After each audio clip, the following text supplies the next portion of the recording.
Hi everyone, my name is Brenda DeShazer, and I wanted to do my MBTI correlation with Enneagrams. If you don't know, Enneagrams is another type of personality typing test. I first came across it on social media. I'm not gonna lie, it was on Instagram, and I very curious about it. So this was a great reason for me to just delve more into it and see what it's about.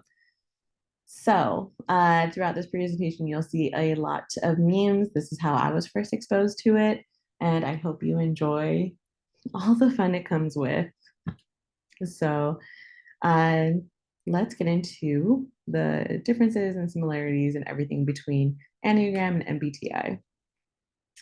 So, first, the Enneagram is represented by a nine-sided figure with nine different points. At each end of the points are different numbers, so numbers 1 through 9, and there are strings that are attached to each one, correlating to a different number, which we will get into in a moment. But each of those numbers represents a different personality type. So, like the principled reformer, nurturing supporter, admirable achiever, individualist, investigator, guardian, optimist, protector, accommodator. So one has the potential to be any one of these 1 through 9 numbers. You would say that you are a type one. The one interesting thing about the Enneagram is that there is an aspect called wings. So let's say someone is a type one. Some of the research says that your wing would be either a type 9 or a type 2. Other research says that it is the second highest thing that you scored on. So let's say that you are a one, but you scored pretty high on a type four. So that you would say, I'm a one with a wing four. So it would be kind of depicted 1W4 if you ever look this up or see it on any social media. Or you can have two different wings. So let's say you equally scored high on 4 and 7, but you are the highest on a type one. So you would be a one with a wing of 7 and a 4. Uh, so a lot of different ways to represent one's personality here, a lot of different ways to play with it. One could potentially have up to three numbers, basically, to represent who they are in their personality typing. And that's kind of where these lines are connected to each other. That if you're a type one, you're most likely kind of more correlated to a 7 or 4, or wherever those lines are kind of connecting with each other, or at least that's where they see the connection between the two historically. So, some background on the Enneagram. The Enneagram is based on our childhood background and our traumas. So, whatever happened to us as we were in those developmental years that kind of created us who we are as adults now are the foundations of our personality, is what Enneagram says. And with that being said, Enneagram argues that our personality does not change. We had our background as kids, we had our traumas as kids, and that made us who we are as adults, and who we are as adults doesn't change. So, therefore, our personality does not change as well. So, Enneagram kind of says that we have the one core number, let's say that type one. Our wings might change maybe in personality if we ever do change, but they do argue that it does not change at all. It was originally developed by Oscar Icazo in mid 20th century, and it was ultimately brought into the US by his students, Claudio Naranjo and John Lilly, and they used it into their psychiatric practice, program, and research. So, in my research, I've come across this a lot, where it says that it is not scientifically proven, it is pseudoscience at best. Uh, just a fun thing to kind of figure out one's personality. Uh, but if you are interested in taking the test like I was, I will also link the free test in the post along with this presentation. There is another test out there, which I will get into, that is $12, but I would rather the free one, and I hope you enjoy the free one as well. So, some other background info or other information on the Enneagram type testing. It was further developed by Don Russo and Russ Hudson, which led to that $12 typing test. So, Russo Hudson Enneagram type indicator is the one that dives maybe a little bit more into it. More questions will identify the wings as well as the primary number, as well as your emotions, how you navigate through the world, and give you a lot more analysis of it. Um, so it is based heavily on fear, desire, and predictable behavior when you are in times of stress or fear or need security. So, kind of tying back into that childhood trauma. So, however we acted as kids or how we were fearful as kids and however that developed as adults. That's where the Enneagram kind of delves into how do we act in these high times of stress, whether it's worry or fear or the sadness or anything like that. That's where it kind of pinpoints our personality too. Again, since it has been said that it is pseudoscience and not scientifically proven exactly, it I have come across this many times where it has been described as the horoscopes of personality typing. So something to um, like fun to know, but not a lot of people take seriously.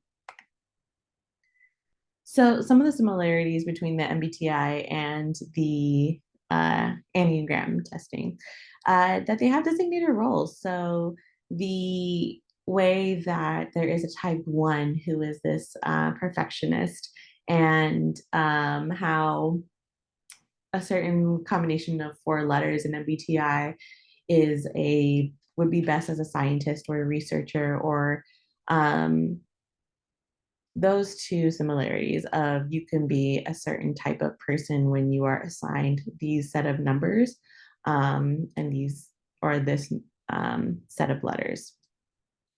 And which goes on to my next point of there's several different types that you can be. So that there's a different combination of four letters that you can be and a different combination of numbers you can be. Again, you don't have to be one type of number necessarily. Of course, there's that primary number, but there are these wing numbers that kind of differentiate um, from just having one solid number.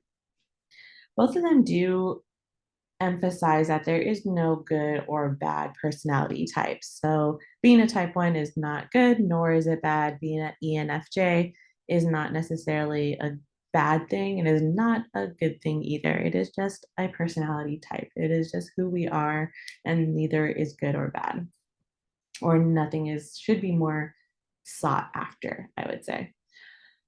I can definitely see some of the characteristics overlap in the two types of typing. So sensors, judgers, thinkers in the MBTI testing are kind of similar to the type one. So the perfectionist, the principled reformer of just their work ethic and how they are.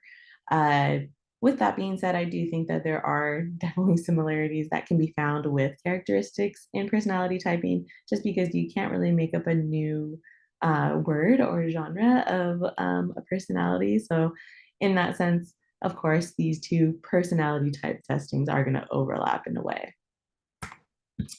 Some of the differences that I found is that the Enneagram is not science based, as I've seen over and over, although it is in journals and articles from time to time.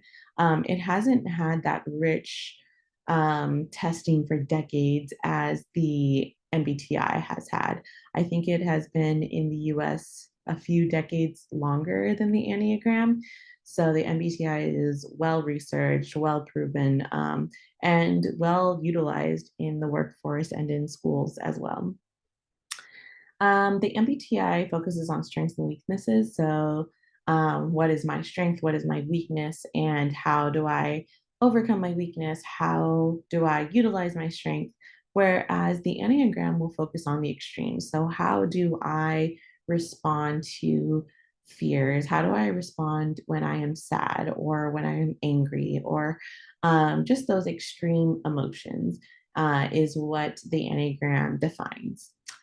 So, with that being said, the MBTI kind of shows us how to interact with the world, knowing those strengths and weaknesses, and how to overcome or enhance certain things about us with those four letters. How do we utilize that in the world is what the MBTI is mostly useful for. Whereas the Enneagram explains why we act the way we do in the world. So, um, we act or I will act in this way of being sad because of something that happened in my childhood, or I act this way of being scared, or um, any of those extreme, or even like extreme happiness because of how it roots back to my past. I would say that after everything that I've seen, it is more fun than it is helpful. Again, this is my first exposure to it has been social media, and hence where I see all of these memes. And I don't think I've seen it in another like a workforce or in schooling or in my undergrad like I did the MBTI. I do think that the MBTI has more prominence in the workforce and in the maybe in education. But yeah, I would say like although there are some similarities, of course, the similarities are rooted in personality type testing. I would say it was just more fun to do rather than it was useful. Again, rooting back to it just tells us the why rather than the how to be in the world or how to overcome or how to do um, to be better at certain things like the MBTI does. And I just thank you for being here, and I hope you have a great time off and a happy Thanksgiving with your family if you celebrate.